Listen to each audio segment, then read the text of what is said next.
जय श्री कृष्ण। राधे राधे। आइए सुनते हैं अश्विन मास के तीसरे दिन रामायण महिमा का तीसरा अध्याय।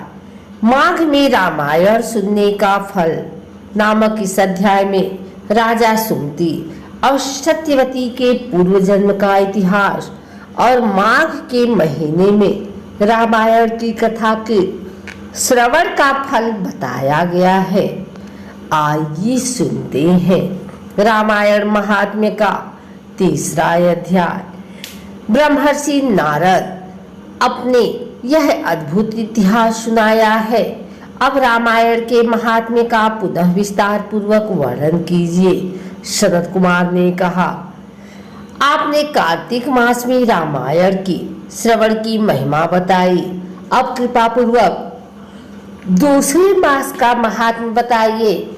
मुने, आपके वचनामृत से किसको संतोष नहीं होगा। नारद जी ने कहा, महात्माओं, आप सब लोग निश्चय ही बड़े भाग्यशाली और कृतकृत्य हैं।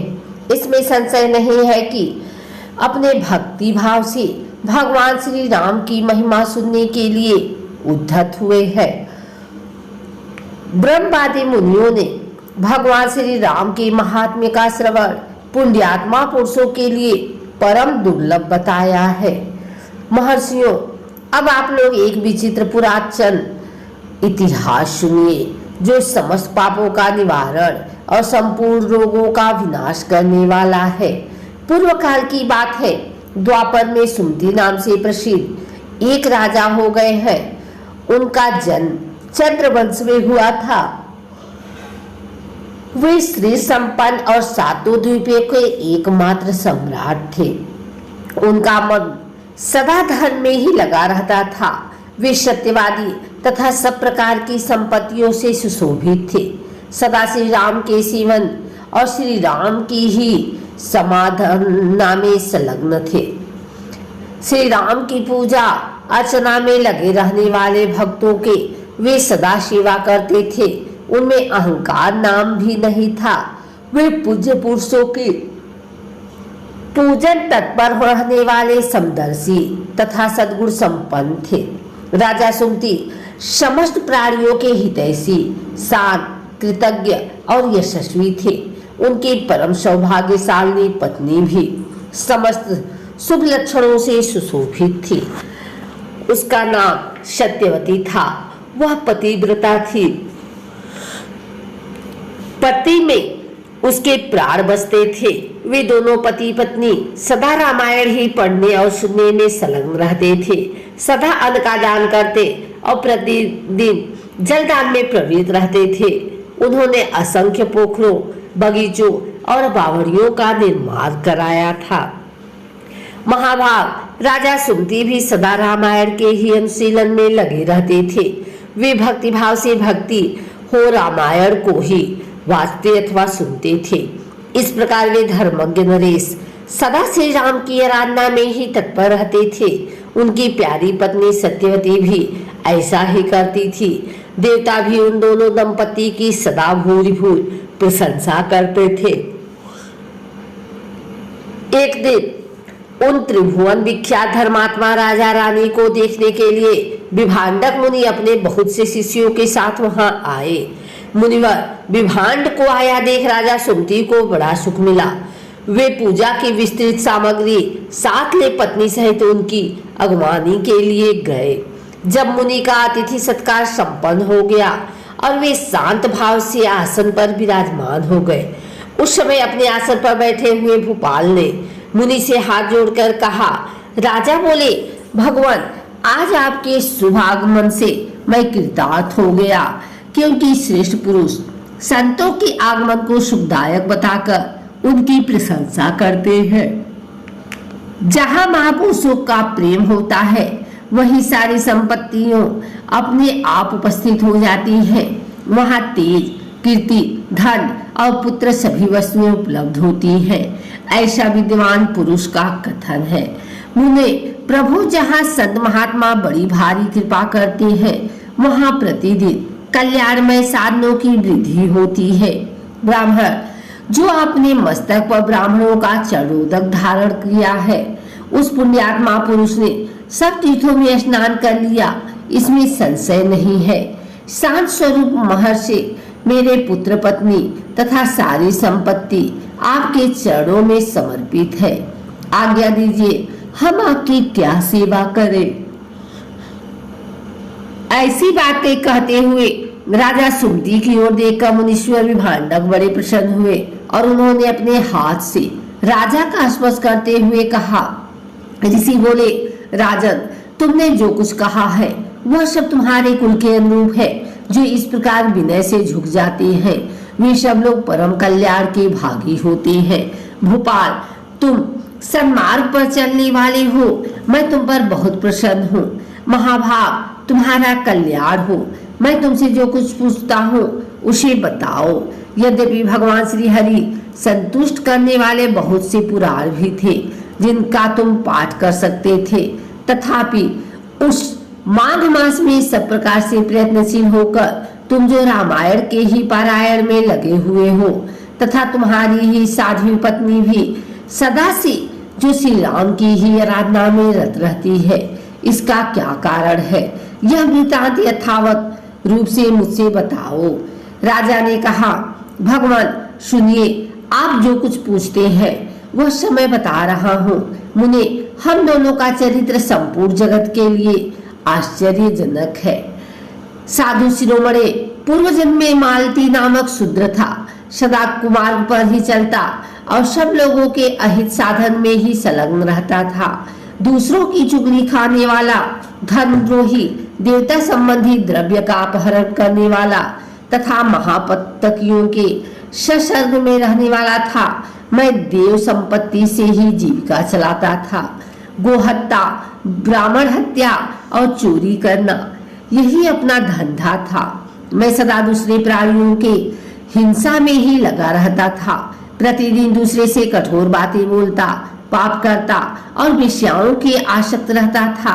इस प्रकार कुछ काल तक घर में रहा, फिर बड़े लोगों की आज्ञा का उल्लंघन करके कारण मेरे सभी भाई बंधुओं ने मुझे त्याग दिया और मैं दुखी होकर वन में चला आया।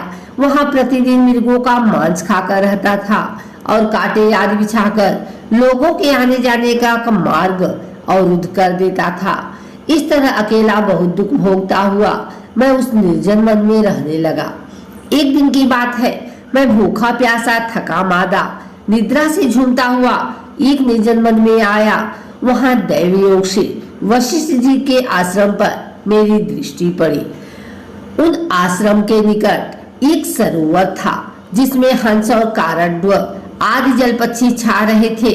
मुनीश्वर वह सरोवर चारों ओर से वन्य पुष्प समूहों द्वारा आच्छादित था। वहां जाकर मैंने पानी पिया और उसके तट पर बैठकर अपनी थकावट दूर की। फिर कुछ वृक्षों की जड़ें उखाड़कर उनके द्वारा अपनी भूख बुझाई। वशिष्ठ के उस आश्रम के पास ही मैं निवास करने लगा। टूटी फूटी स्फटिक शिलाओं को जोड़कर मैंने वहां दीवार खड़ी की। फिर पत्तों, तिनकों और काष्ठों द्वारा एक सुंदर घर बना लिया। उसी घर में रहकर मैं व्याधों के वृत्त का आश्रय ले नाना प्रकार के मृगों को मारकर उन्हीं के द्वारा 20 वर्षों तक अपनी जीविका चलाता रहा। तदंतर मेरी ये साध्वी पत्नी वहां मेरे पास आई। पूर्व जन्म में इनका नाम काली था। काली निषाद कुल की कन्या थी और विंध्य प्रदेश में उत्पन्न हुई थी। उसके भाई बंधुओं ने उसे त्याग दिया था। वह दुख से पीड़ित थी। उसका शरीर वृद्ध हो चला था। ब्राह्मण, वह भूख प्यास से शिथिल हो गई थी और इस सोच में पड़ी थी कि भोजन का कार्य कैसे चलेगा। दैवी योग से घूमती घामती वह उसी निर्जन वन में आ पहुंची जिसमें मैं रहता था। गर्मी का महीना था। बाहर इसी धूप सता रही थी और भीतर मानसिक संताप अत्यंत पीड़ा दे रहा था। इस दुखनी नारी को देखकर मेरे मन में बड़ी दया आई। मैंने इसे पीने के लिए जल तथा खाने के लिए मांस और जंगली फल दिए। ब्राह्मण, काली जब विश्राम कर चुकी तब मैंने उससे उसकी यथावत वृत्तांत पूछा। महामुने, मेरे पूछने पर उसने जो अपने जन कर्म निवेदन किए थे उन्हें बताता हूँ। सुनिए। उसका नाम काली था और वह निषाद कुल की कन्या थी। विद्यमान उसके पिता का नाम दाम्भिक या दाविक था। वह उसी की पुत्री थी और विंध्य पर्वत पर निवास करती थी। सदा दूसरों का धन चुराना और चुगली खाना ही उसका काम था। एक दिन उसने अपने पति की हत्या कर डाली, इसीलिए भाई बंधुओं ने उसे घेर कर निकाल दिया। ब्राह्मण इस तरह परित्यक्ता काली उस दुर्गम एवं निर्जन वन में मेरे पास आई थी। उसने अपनी सारी करतूतें मुझे इसी रूप में बताई थी। मुने तब वशिष्ठ जी के उस पवित्र आश्रम के निकट मैं और काली दोनों पति पत्नी संबंध स्वीकार करके रहने लगे। मांसाहार ही जीवन निर्वाह करने लगे। एक दिन हम दोनों जीविका के निमित्त कुछ उद्यम करने के लिए वहां वशिष्ठ जी के आश्रम गए। महात्मन वहां देवर्षियों का समाज जुटा हुआ था। वही देखकर हम लोग उधर गए थे। माघ में रामायण सुनने का फल बहुत ही, और वहां माघ मास में प्रतिदिन ब्राह्मण लोग रामायण का पाठ करते दिखाई देते थे। उस समय हम लोग निराहार थे और पुरुषार्थ करने में समर्थ होकर भी भूख प्यास से कष्ट पा रहे थे। अतः बिना इच्छा के ही वशिष्ठ जी के आश्रम पर चले गए थे। फिर लगातार 9 दिनों तक भक्ति पूर्वक रामायण की कथा सुनने के लिए हम दोनों वहां जाते रहे। मुने उसी समय हम दोनों की मृत्यु हो गई। हमारे उस कर्म से भगवान मधुसूदन मन का मन प्रसन्न हो गया था।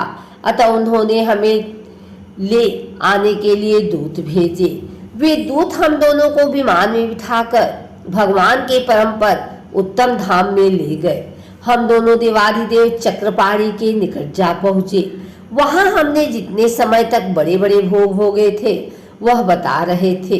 सुनिए। कोटि सहस्त्र और कोटि सतयुगों तक श्री राम धाम में निवास करके हम लोग ब्रह्मलोक आए।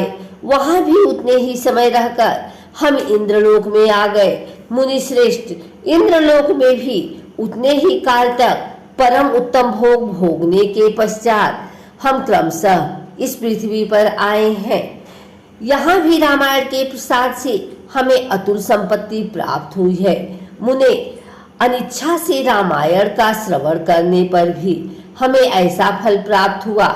धर्मात्मा, यदि 9 दिनों तक भक्ति भाव से रामायण की अमृतमय कथा सुनी जाए तो वह जन्म, जरा और मृत्यु का नाश करने वाला होता है। विप्रवर, सुनिए। विवश होकर भी जो कर्म किया जाता है वह रामायण के प्रसाद से परम महान फल प्रदान करता है।